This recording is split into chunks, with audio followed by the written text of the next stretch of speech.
نماز کے لیے جب آ جائے تو صفوف کی شکل میں بیٹھتے رہے. یصف الرجال یصف نور الزا مراقی الفلاح تحتاوی منیا صغیری کبیری. وہ کون سی کتاب ہے جس میں نہیں ہے؟ ہر کتاب میں صفوں کا ذکر ہے کہ لوگ صفوں میں بیٹھے. یہ وہاں بیٹھا رہے گا, ادھر بھائی کوئی اس کا پوچھنے والا نہیں ہے.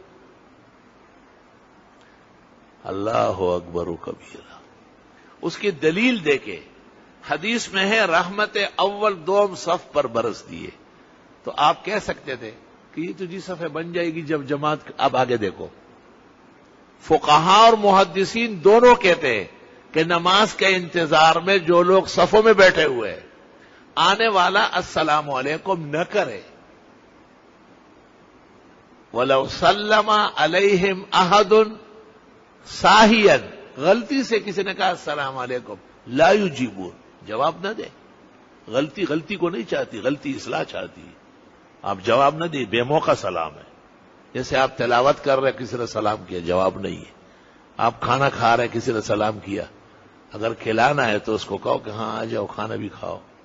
شامی میں لا تسلم علی طاعما الا اذا كنت جائعا, کھانا کھانے والے کو سلام نہ کرو اگر بھوک لگی اور یہ بھی پتہ ہے کہ بلا لے گا. کتنے زبردست آداب اور ڈسپلن ہے.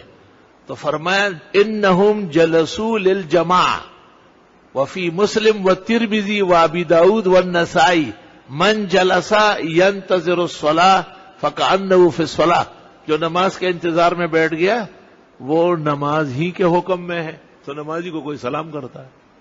بھئی ہمارا اور آپ کا کام تو بتانا ہے. ہمارا کام ہے راتوں کو کاٹنا یاد دلبر میں. انداز بیاں گرچہ اتنا خوب نہیں ہے اور شاید کہ اتر جائے تیرے دل میں میری بات.